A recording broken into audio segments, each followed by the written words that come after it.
केरला भारत के दक्षिण में एक ऐसा राज्य है जो अपने सुंदर दृश्य, खूबसूरत बैकवाटर्स और समृद्ध संस्कृति के लिए मशहूर है। लेकिन सालों से इसका एक और पहलू सामने आया है, यानी ये एक ऐसा जगह बन गया है जहां एक्सट्रीमिस्ट गतिविधियों और इस्लामिक रेडिकलाइजेशन का गुण गाता रहता है। वहाँ एक अंधेरेपन का एक ऐसा पहलू भी है जिससे अक्सर इग्नोर किया जाता है। केरला की कहानी के पीछे की अनटोल्ड ट्रूथ एक रेडिकलाइजेशन का जाल है जिसमें इस्लामिक स्टेट का एक मेजर रोल है। आज हम आपको बताएंगे केरला के यूथ के साथ इस्लामिक स्टेट के साथ जुड़ने के मामले की अनटोल्ड ट्रूथ और गोल्ड स्मगलिंग केसेस के बारे में, जो केरला के यूथ के लिए एक बड़ा थ्रेट बन सकता है। तो चलिए शुरू करते हैं। 2006 के काला मसेरी ब्लास्ट ने केरला के अथॉरिटीज के लिए एक वार्निंग बेल का काम किया था। उन्हें पता चला कि इस्लामिक रेडिकलाइजेशन राज्य में एक बढ़ता हुआ समस्या है और इसे जल्दी से जल्दी हल करना चाहिए। उन्होंने एक्सट्रीमिस्ट तत्वों को खत्म करने के लिए कठोर कदम उठाना शुरू किया,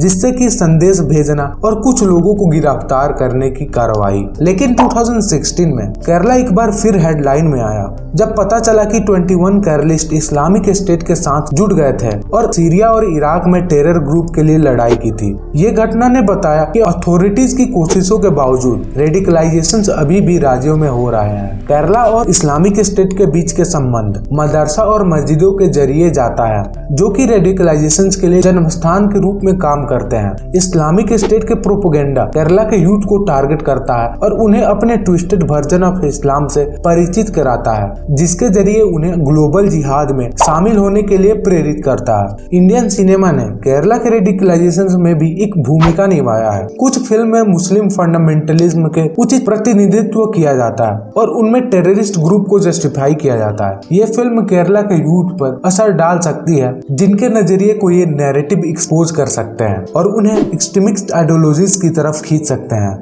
हाल ही में केरला सरकार ने रेडिकलाइजेशन की समस्या को हल करने के लिए कदम उठाया है। राज्य ने एक विशेष पुलिस टीम को सेटअप किया है जो एक्सट्रीमिस्ट ग्रुप की एक्टिविटीज को मॉनिटर और इन्वेस्टिगेट करते हैं। सरकार ने एक काउंटर रेडिकलाइजेशन प्रोग्राम भी शुरू किया है, जिसमें यूथ को एक सही समाज के साथ एडुकेट किया जाता है, जिससे उन्हें एक्सट्रीमिस्ट आइडियोलॉजीज से बचाया जा सके। केरला के वुमेन भी धर्मदाता के नाम पर टॉर्चर का शिकार बन चुकी है। 2014 में एक लड़की जिसका नाम हादिया था, जिन्होंने हिंदू रिलीजन से इस्लाम में कन्वर्ट किया था और बाद में एक मुस्लिम आदमी से शादी की, उसकी शादी के खिलाफ उसके पेरेंट्स ने कोर्ट में केस किया और ये आरोप लगाया कि उनकी बेटी को जबरन इस्लाम में कन्वर्ट किया गया था और वो अपनी मर्जी के खिलाफ बंदी की तरफ खा गया। हादिया को बहुत ज्यादा क्रूटनी का सामना करना पड़ा और उसके फ्रीडम ऑफ चॉइसेस को क्वेश्चन किया गया। अंत में एक लंबी लीगल बैटल के बाद सुप्रीम कोर्ट ने उनकी शादी को वैलिड डिक्लेयर किया और हादिया को उनकी मनपसंद जिंदगी जीने की परमिशन दी। इस तरह के केसेस काफी कॉमन है केरला में, जहां वुमेन के राइट्स और उनकी फ्रीडम ऑफ चॉइसेस को कुछ लोग धर्मदाता के नाम पर खतरे में डाल देते हैं। इसके अलावा इस्लामिक स्टेट के प्रोपेगेंडा वीडियो में भी वुमेन को एक्सट्रीमिस्ट आइडियोलॉजी की इन्फ्लुएंस में लाने की काफी जोर दिया जाता है। ये वीडियो वुमेन को अपनी ट्रेडिशनल रोल से बाहर निकालने और रेडिकलाइजेशन के साथ जुड़ने के लिए प्रोवोकेन करती है। इन सब बातों को ध्यान में रखते हुए केरला के यूथ के लिए सही एजुकेशन और अवेयरनेस का होना बहुत जरूरी है, ताकि वो सही और पॉजिटिव चॉइसेस अपनी जिंदगी में ले सके। चलिए देखते हैं कुछ अनटोल्ड ट्रूथ के बारे में।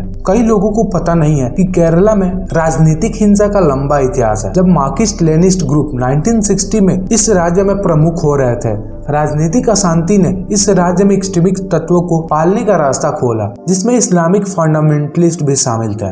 केरला में एक्सट्रीमिस्ट गतिविधियों का एक सबसे महत्वपूर्ण घटना 2006 काला मसेरी ब्लास्ट था। ये धमाका एक मदरसा में हुआ था, जिसमें 2 लोगों को मारा गया था और कई लोग घायल हुए थे। इस घटना के बाद केरला के अथॉरिटीज ने कठोर कदम उठाना शुरू कर दिया और इस्लामिक रेडिकलाइजेशन को रोकने के लिए सक्रिय रूप से काम करने लगे। लेकिन 2016 में केरला एक बार फिर हेडलाइन में आया, जबकि सामने आया कि 21 केरलिस्ट ISIS के साथ जुड़ गए हैं। ये लोगों ने सीरिया और इराक में ISIS के लिए लड़ाई की थी। केरला के अथॉरिटीज ने इस घटना को रोकने के लिए कई कदम उठाए, जिसमें कि एंटी रेडिकलाइजेशन प्रोग्राम और ऑनलाइन मॉनिटरिंग। केरला की कहानी का एक ऐसा पहलू है जिससे अक्सर इग्नोर किया जाता है, और वो है रेडिकलाइजेशन प्रोसेस में सोशल मीडिया का किरदार। फेसबुक और व्हाट्सएप जैसे सोशल मीडिया प्लेटफॉर्म को एक्सट्रीमिस्ट ग्रुप ने अपनी प्रोपोगेंडा को फैलाने और वर्नरेबल यूथ को रिक्विप्ट करने के लिए इस्तेमाल किया था। नेशनल इन्वेस्टिगेशन एजेंसी NIA के एक रिपोर्ट के अनुसार अनुसार ISIS के प्रोपेगेंडा वीडियो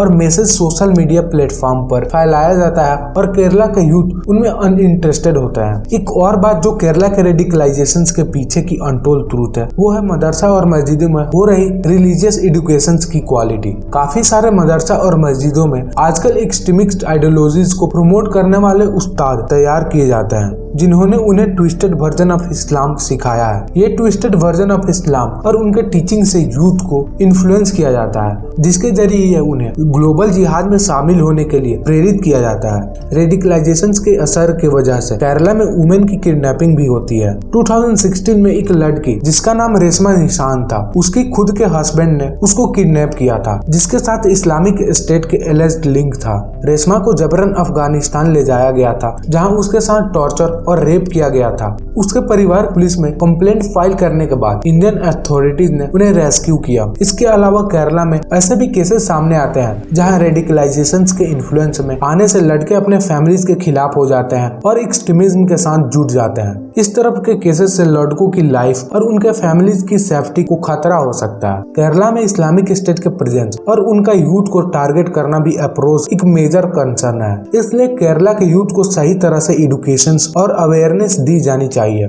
जिससे वो सही और पॉजिटिव चॉइसेस अपनी जिंदगी में ले सके। इसके साथ ही केरला में एजुकेशन और जॉब अपॉर्चुनिटीज का भी इम्पोर्टेंट रोल है। काफी सारे यूथ को एजुकेशन और जॉब अपॉर्चुनिटीज की कमी के कारण फ्रस्ट्रेशन होती है जिसकी वजह से वो एक्सट्रीमिस्ट आइडियोलॉजीज की तरफ खींचे जाते हैं। सरकार को इस समस्या को टैकल करने के लिए ज्यादा से ज्यादा जॉब अपॉर्चुनिटीज और एजुकेशन के साथ साथ काउंटर रेडिकलाइजेशन प्रोग्राम और इनिशिएटिव शुरू करने की जरूरत है। चलिए देखते हैं इस्लामिक स्टेट कनेक्शंस के बारे में। ISIS के केरला कनेक्शंस के बारे में कहा जाता है कि केरला की मदरसा और मस्जिदों से रेडिकलाइजेशन की जाती है और ISIS के लिए फाइटर भेजे जाते हैं। ISIS के प्रोपेगेंडा के जरिए केरला के यूथ को रेडिकलाइजेशन की तरफ खींचे जाते हैं और उन्हें ISIS के लिए लड़ने के लिए प्रेरणा मिलती है। इस्लामिक स्टेट के द्वारा इंडिया में अपनी प्रेजेंस स्थापित करने की कोशिश काफी साल से चल रही है और केरला उनके लिए एक टारगेट है। इस्लामिक स्टेट के प्रोपेगेंडा वीडियो और मैसेज सोशल मीडिया प्लेटफॉर्म पर फैलाए जाते हैं और उन्हें केरला के यूथ तक पहुंचाने की कोशिश की जाती है। केरला के यूथ के बीच इस्लामिक स्टेट के साथ जुड़ने के कई मामले सामने आए हैं जिसमें कि काफी सारे इस्लामिक स्टेट के आइडियोलॉजी के प्रभाव में आकर सीरिया और इराक जैसे कंट्रीज में ज्वाइन करने के लिए तैयार होते हैं। एक इंटरेस्टिंग पॉइंट यह है कि केरला के यूथ के बीच इस्लामिक स्टेट के साथ जुड़ने का मामला मोस्टली एजुकेटेड यूथ में ज्यादा देखी जाती है। ये यूथ मोस्टली मेडिकल और इंजीनियरिंग कॉलेज के स्टूडेंट होते हैं जो एक्सट्रीमिस्ट आइडियोलॉजीज के इन्फ्लुएंस में आकर अपनी लाइफ को रिस्क में डालते हैं। केरला से इस्लामिक स्टेट के साथ जुड़ने के मामले के बीच एक और कनेक्शन है और वो है गोल्ड स्मगलिंग। रिसेंटली केरला में एक गोल्ड स्मगलिंग केसेस सामने आया था जिसमें गोल्ड को UAE से स्मगल किया जाता था और उस पैसे से कुछ एक्सट्रीमिस्ट ग्रुप को फंड किया जाता था। ये केसेस केरला के यूथ को एक और रूट प्रोवाइड करता है एक्सट्रीमिस्ट ग्रुप के साथ जुड़ने के लिए। चलिए देखते हैं क्या है रोल इंडियन सिनेमा का इसमें। केरला के संबंध में इंडियन सिनेमा से है। केरला के फिल्म के जरिए भी रेडिकलाइजेशन की तरफ खींचा जाता है। कुछ फिल्म में मुस्लिम फंडामेंटलिज्म को उचित प्रतिनिधित्व किया जाता है और उनमें टेररिस्ट ग्रुप को जस्टिफाई किया जाता है। इस्लामिक स्टेट के साथ केरला के यूथ के साथ जुड़ने का मामला काफी सीरियस है और अथॉरिटीज को इस प्रॉब्लम को टैकल करने के लिए और सक्रिय कदम उठाने की जरूरत है। केरला के यूथ को सही तरफ से एडुकेट करने के साथ साथ जॉब अपॉर्चुनिटीज और पॉजिटिव इन्वायरमेंट का भी एक इम्पोर्टेंट रोल है जिसमें वो एक्सट्रीमिस्ट आइडियोलॉजी से दूर रह सके। सो गाइस, इस वीडियो में इतना ही। आपका क्या ख्याल है इस केरला मूवी के बारे में? हमें कमेंट करके जरूर बताइएगा।